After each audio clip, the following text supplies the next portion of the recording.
Pada video kali ini kita akan membahas materi perkuliahan Sistem Basis Data Pertemuan 1 bagian 1. Adapun pokok bahasan kita kali ini adalah sebagai berikut.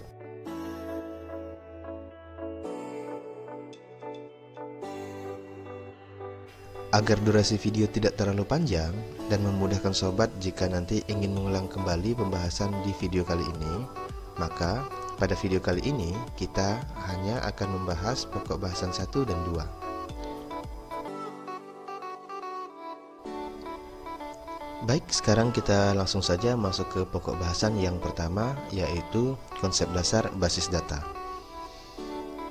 Nah, sebelum kita mempelajari lebih jauh tentang sistem basis data, tentu saja kita harus tahu konsep dasar dari basis data itu sendiri. Bagi sobat yang belum familiar dengan basis data pada dasarnya terdiri dari dua kata, yaitu basis dan data, di mana basis itu dapat diartikan sebagai tempat berkumpul. Ya, kalau di militer namanya markas, nah seperti itu ya. Jadi tempat berkumpul. Sedangkan data merupakan representasi dari dunia nyata yang mewakili setiap objek yang ada. Tentunya objek-objek ini merupakan objek yang saling terkait nantinya di suatu sistem. Contohnya seperti manusia, barang-barang, hewan, kejadian-kejadian atau peristiwa, dan ide maupun konsep. Nah, data-data ini nantinya akan dikumpulkan atau dihimpun di suatu tempat, yaitu di basisnya tadi ya. Dan data ini nantinya dapat berhubungan secara logis. Dan data-data ini nantinya akan disimpan secara bersama-sama sehingga memenuhi kebutuhan informasi dari suatu organisasi yang menerapkan sistem basis data di lingkungannya, baik itu instansi, organisasi, maupun perusahaan.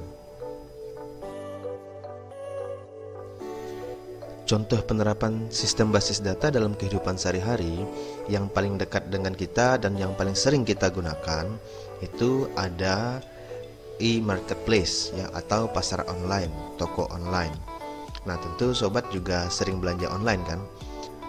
Toko online atau e-marketplace yang sering kita kunjungi itu salah satu contoh penerapan sistem basis data, di mana tadi sudah kita sampaikan bahwa basis data itu adalah tempat berkumpulnya data-data yang mana data tersebut diperoleh dari objek-objek dari dunia nyata, baik itu objek fisik maupun non-fisik. Karena tadi sudah kita bahas kejadian dan ide serta konsep juga termasuk dalam kategori data. Di e-marketplace yang sering kita kunjungi, itu juga sudah jelas objek-objek yang terdapat di dalamnya. Yang pertama ada manusianya, yaitu kita sebagai customer. Kemudian ada barang-barangnya. Nah, kemudian ada metode pembayarannya. Nah, ini konsep tadi kan. Kemudian ada pengirimannya. Nah, ini kejadian atau peristiwa. Nah, seperti itu. Jadi itu contoh sederhana penerapan sistem basis data di kehidupan sehari-hari. Dan tentu saja masih banyak contoh-contoh yang lain yang sering kita alami, yang sering kita gunakan. Hanya saja mungkin kita belum paham dengan konsep tersebut, sehingga kita tidak mengira bahwa sistem tersebut sudah menerapkan konsep sistem basis data. Nah, seperti itu ya. Nah, itulah mengapa kita harus mempelajari mata kuliah sistem basis data, agar kita memahami konsep-konsepnya, apa dan bagaimana penerapannya, sehingga suatu saat kita bisa merancang sistem basis data kita sendiri. Tentunya sistem basis data yang kita rancang nantinya untuk memudahkan kegiatan-kegiatan atau pekerjaan-pekerjaan kita sehari-hari. Baik, kita lanjut ke pokok bahasan yang berikutnya, yaitu prinsip dan tujuan basis data. Adapun prinsip utama diterapkannya basis data adalah untuk mempermudah pengelolaan data ataupun arsip yang dimiliki. Sedangkan tujuan utamanya adalah untuk memudahkan dan mempercepat mengelola data atau arsip tersebut. Contohnya begini, misalnya sobat sedang berada di sebuah perpustakaan dan ingin mencari sebuah buku sebagai referensi pada saat sobat ingin mengerjakan tugas atau melakukan penelitian. Nah, di perpustakaan tentu saja terdapat banyak sekali buku-buku ya. Nah, jika kita melakukan pencarian buku secara manual, tentu saja hal ini akan memakan waktu yang sangat lama. Dan belum tentu buku yang kita cari juga ketemu kan? Karena kita tidak tahu apakah perpustakaan ini memiliki koleksi buku yang kita cari atau tidak. Jadi mau tidak mau kita memang harus mencari satu persatu di rak-rak buku. Apalagi kalau rak bukunya tidak ada kategorisasi. Nah, itu bisa lebih lambat lagi ya, bisa memakan waktu yang lebih lama lagi. Contoh yang kedua, misalnya di suatu rumah sakit atau puskesmas, di mana rumah sakit atau puskesmas pasti memiliki buku rekam medis untuk mencatat riwayat penyakit dari pasien yang sering datang ke puskesmas atau rumah sakit tersebut. Nah, seperti yang diilustrasikan pada gambar, sobat bisa lihat terdapat banyak sekali buku-buku rekam medis karena memang banyak sekali pasien yang datang berobat atau konsultasi ke puskesmas atau rumah sakit tersebut. Bayangkan berapa lama waktu yang dibutuhkan untuk menemukan buku rekam medis milik pasien tertentu. Jika banyaknya sudah seperti itu, apalagi data-data ini, buku rekam medis ini nantinya akan selalu bertambah setiap harinya. Tentu hal ini tidak efektif dan membutuhkan waktu yang lama.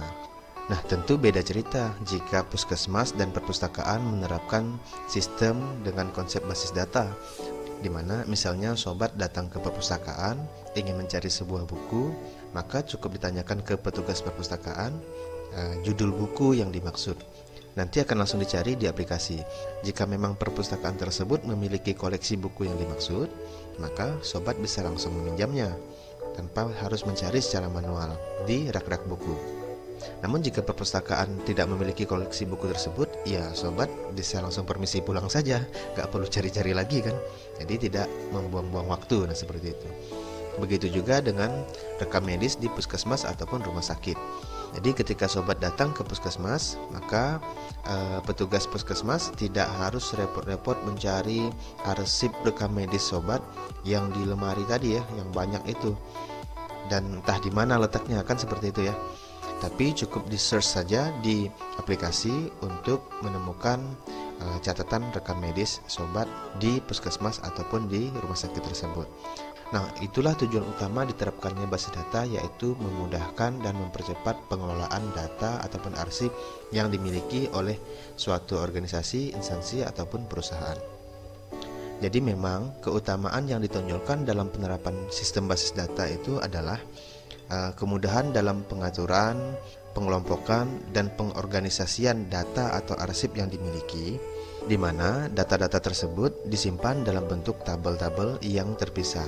Namun tabel-tabel ini nantinya dapat saling berelasi, dapat saling berhubungan, tergantung kebutuhan dari organisasi, instansi, atau perusahaan dalam konsep penerapannya. Oke, itu dia pembahasan materi perkuliahan Sistem Basis Data pertemuan 1 bagian 1. Semoga dapat dipahami dengan baik ya.